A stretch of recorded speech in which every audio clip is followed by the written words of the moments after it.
हम सभी को ना एक दिन कर्जा लेना पड़ता है।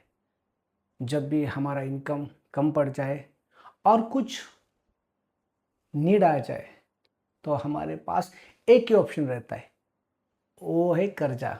हमें कर्जा लेना पड़ता है, लेकिन ये कर्जा बहुत दुख देता है। तो ये दुख कम हो जाए या बिल्कुल ना आ जाए, इसके लिए हमें कुछ चीज़ें ध्यान में रखनी है। कम से कम 10 चीज़ें जो मुझे लगता है कि आपको before taking loan you have to consider. कभी भी ये आप ध्यान रखिए, अगर कोई भी बैंक आपको लोन दे रही है, आजकल तो ये फैशन चल रहा है, बैंक आपको फ़ोन करती है, ऑनलाइन लोन की फैसिलिटी अवेलेबल है, तो क्या हम लोन ले लें? पहला सवाल हमें पूछना चाहिए खुद को कि लोन की आवश्यकता है। अगर लोन की आवश्यकता है तभी लोन लें। अगर आपको लोन की ज़रूरत नहीं तो आप लोन न लें। अब आते हैं दूसरी चीज़ पे। दूसरी चीज़ आपको चेक करनी है, वो आपका सिबिल स्कोर। क्यों चेक करना है? अगर आप बिना चेक करके एप्लीकेशन कर देते हो तो आपका एप्लीकेशन रिजेक्ट हो सकता है या लोन की अमाउंट आपकी कम हो सकती है। जैसे कि आपको चाहिए 10 लाख का लोन, अगर सिबिल स्कोर खराब है तो आपका लोन अमाउंट 5 लाख हो सकता है। तीसरी चीज़, अगर आपका सिबिल स्कोर कम है तो इंटरेस्ट रेट ज़्यादा हो सकता है। देखते हैं तीसरी चीज़, जब भी लोन के लिए जाए तो आपको चेक करना है लोन एलिजिबिलिटी और आपका इनकम। जैसे कि आपको लोन चाहिए 50 लाख का और आपका ईयरली इनकम है 5 लाख रुपीज़, तो पॉसिबल है बैंक आपको लोन कम दे या ना दे, क्योंकि आपका इनकम क्योंकि आपका इनकम आपके लोन के हिसाब से बहुत कम है। तो इसीलिए आपको लोन एलिजिबिलिटी पहली चेक करनी चाहिए और आपका रीपेमेंट कैपेसिटी कितना है वो भी चेक करना है, नहीं तो आपका लोन बैंक रिजेक्ट कर देगी। चौथी चीज़ है इंटरेस्ट, जो आपको लोन के ऊपर देना पड़ता है। कभी भी आपको लोन चाहिए तो आपको 4 या 5 बैंक में जाके देखना चाहिए उनका इंटरेस्ट रेट कितना है, उसको कंपेयर करना है, उसके बाद ही आपको लोन एप्लीकेशन करना है।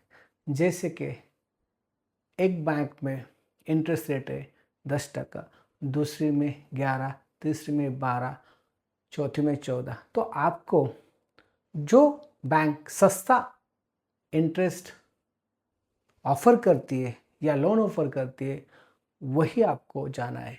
बिना कंपैरिजन करे आपको कभी भी लोन नहीं लेना है। उसके बाद आपको ये भी चेक करना है कि आपको कौन सा इंटरेस्ट रेट लेना है, फ्लोटिंग या फिक्स्ड, तो वो पहले आपको तय करना है। आप देखते हैं पांचवी चीज़, प्रोसेसिंग फीस और हिडन चार्जेस। जब भी बैंक में जाओ तो आपको प्रोसेसिंग फ़ी, डॉक्यूमेंटेशन फ़ी, इंश्योरेंस और अदर चार्जेस इसकी डिटेल लेनी है और उनको सवाल पूछने हैं कि ये कितने होंगे, और ये चार्जेस अदर बैंक के साथ कंपेयर करना है। अगर नहीं करोगे तो आप पछताओगे। ये बहुत बड़ी इम्पोर्टेंट चीज़ है जो हर एप्लीकेंट को चेक करना है। आपका ईएमआई मंथली इंस्टॉलमेंट कितना है वो आपको चेक करना है। अगर आप चेक नहीं करोगे तो क्या होगा? अगर आप ईएमआई की अमाउंट चेक नहीं करोगे तो आपका ईएमआई बाउंस हो जाएगा। एक एग्जांपल से समझते हैं। समझो आपका इनकम 1 लाख रुपया है और आपका महीने का खर्चा 70,000 है और आपका ईएमआई 50,000 है। तो आप कैसे ईएमआई पे करोगे? क्योंकि 1 लाख से 70,000 माइनस करोगे तो आपके पास 30,000 बचेगा और आपका ईएमआई 50,000 है। तो ये जो रिलेशनशिप है, इनकम, रेगुलर एक्सपेंसेस और ईएमआई, ये आपको समझना चाहिए।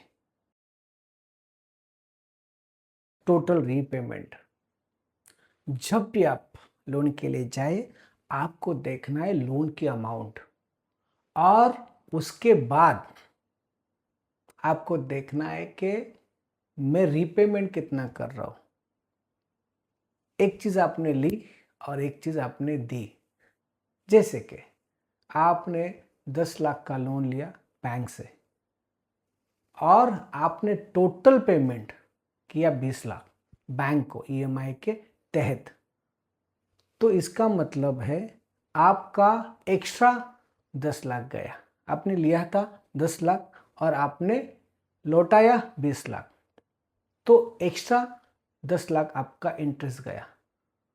तो आपको वो चीज़ कंपेयर करना है। 8वां है प्रीपेमेंट। बहुत बार हमें ऐसा लगता है कि जो भी हमारा लोन है उसका प्रीपेमेंट करें। हम एक उदाहरण से समझते हैं। समझो आपका लोन 10 साल का है और 5 साल के बाद आपको ऐसा लगता है कि पूरा लोन का पेमेंट करें। तो फिर उस वक्त आपको तकलीफ आ सकती है। इसके लिए आपको क्या करना है? आपको टर्म्स एंड कंडीशन प्रीपेमेंट के पढ़ने चाहिए। उसमें आपको पता चलेगा हम प्रीपेमेंट कब कर सकते हैं, क्या चार्जेस लग सकते हैं। तो ये सब आपको पता होना चाहिए। कभी भी एग्रीमेंट पढ़ें। नवी चीज़ें, कहाँ से लोन ले? कोई रेफरेंस दे देता है और हम लोन ले लेते, तो ये कभी नहीं करना।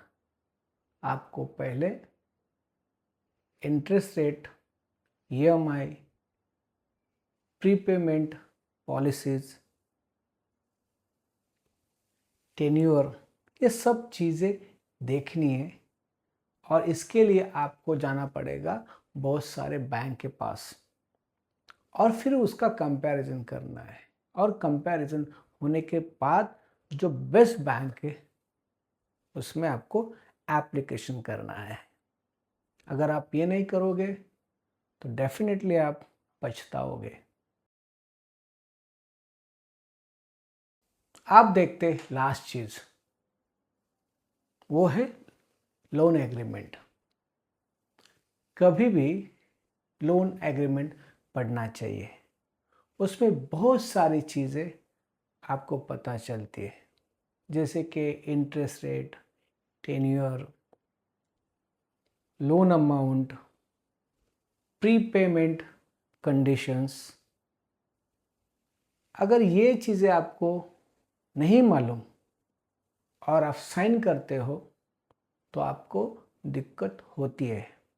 आपको एक राय देना चाहता हूँ कि कभी भी लोन के लिए जाए तो सिर्फ ईएमआई और लोन की अमाउंट मत देखिए, उसके साथ जो चीज़ें 10 चीज़ें बताई उनको आपको देखना है।